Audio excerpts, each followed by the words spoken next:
Hi YouTube, this video is for do-it-yourself people that are trying to learn how to build a shower pan. I'm not a professional, I'm not a contractor, I'm just a do-it-yourself person that doesn't like to pay. So I normally do all the work that I can myself. I do a lot of research on YouTube, internet, but I cannot find nowhere that actually explains. They do explain how to do a shower, the beginning of a shower pan, but pretty much is when they do a shower drain that is centered from this back wall to this wall, actually sits around that area in the center, and then they tell you to do, your pre-slope like this, blah blah, whatever. Well, that's not my problem. My problem is I have a shower that measures 7 feet from this wall to that wall, measures 7 feet 8 inches. From the back wall to this other wall measures 3 feet 8 inches. It's a pretty good sized shower. I center my shower base from the entry of the doorless shower that I'm building, from this to this, from this wall to this wall. I center my my drain. Okay. This is pretty much concentrating on the slope, the pre-slope. They say do a 1/4 inch per every foot. Okay, I agree with that.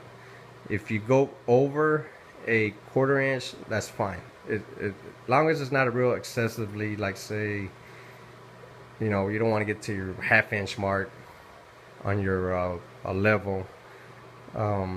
Just stay anywhere from a 1/4 in between that area. You'll be fine. It's just nothing real dramatic. So this is what I determined to do, was figure out my slope. I went ahead and did some creeds, as you can see, pieces of wood that I cut myself. Being that from the drain back to the wall is a little over 5 feet, I did 1 1/4 inch. 1/4 inch per slope for every foot. 1 foot 1/4. 2/4 is half. 3 feet is 3/4. 4 is 1 inch, and I have a 1/4, so it's 1 1/4 inch. So that's why I did 1 1/4 inch there. And here I actually did being that it's 2 feet, it calls for a little over 2 feet. It calls for about 3/4. But I went ahead and did 1 inch, no less than 1 inch, all the way around up to 1 1/4 inch back this way.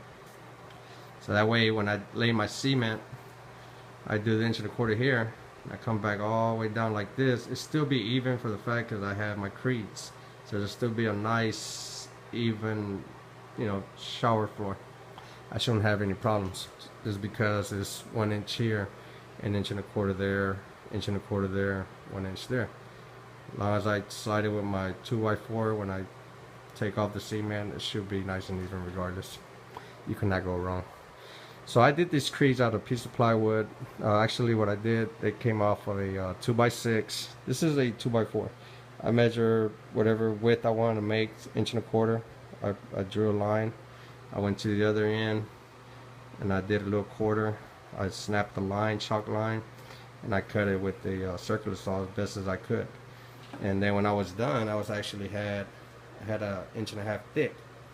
And what I did with the 1.5 inch thick, I got my table saw, and I centered my table saw in the center of this, and I ran the wedge through my table saw, and actually got 2 pieces out of 1. You might be able to do it with some areas, not all of it. For example, this one and that one came out of one wedge that I did off the 2x6, and that corner and that corner came out of 1. This one and this one came out of 1. This one here I had to do it separate. But that's fine. I mean, everything came to place. Okay, as for the shower drain, basic. You can buy it at Home Depot. That's your top. Your liner goes on top after your cement. Boom. This. You can research that somewhere else if you want. If not, I'll probably end up making another video for the second layer. Right now, I'm just concentrating on the first layer. The base. A lot of people say, well, how high do I go? Some people make a bevel, set this edge right here, right on the subfloor. I didn't do it that way. I mean, of course, You know, I did it you know, it's actually about 3/8. This rim is actually 3/8 from the subfloor.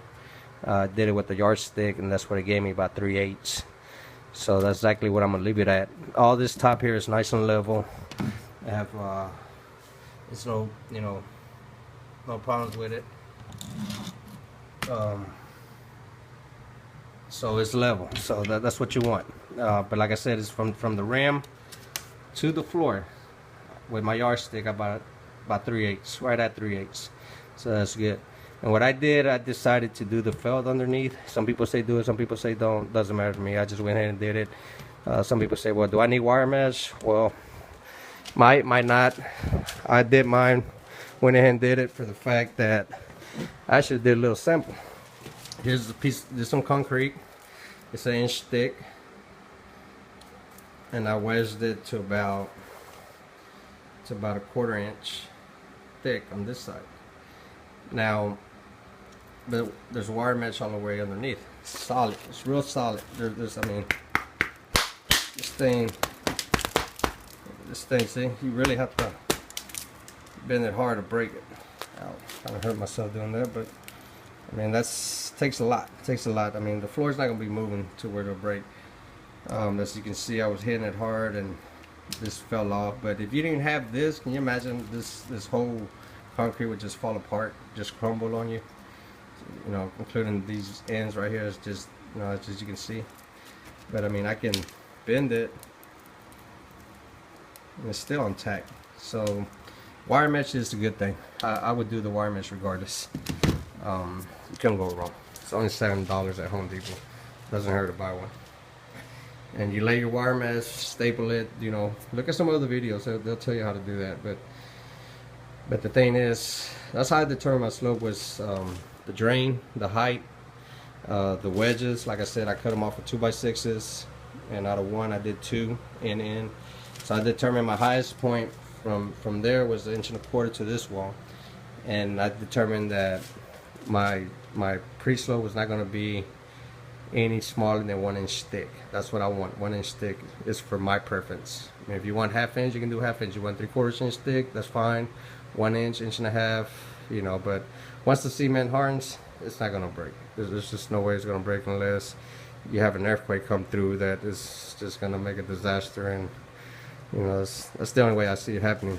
But even if it does crack, break, whatever, with the wire mesh underneath, it's still gonna stay on tack. Even if it cracks, it's still gonna stay on tack, as you can see.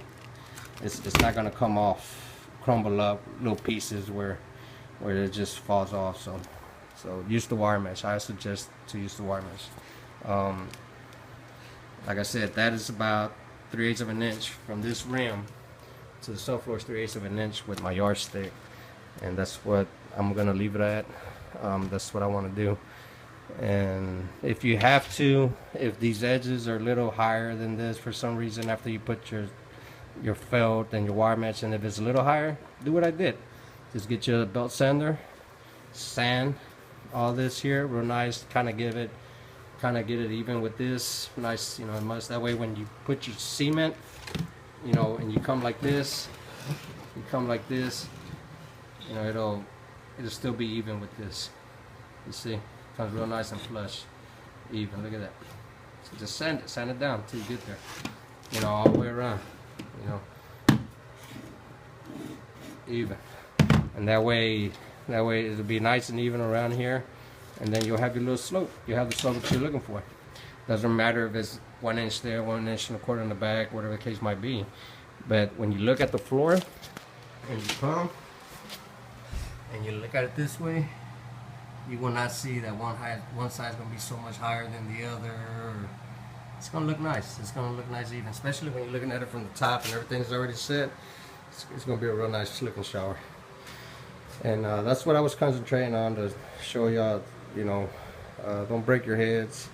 Of course, when the floor is done and everything is dry, well, before it gets dry, just come back, take these screws off, because I actually screwed them down.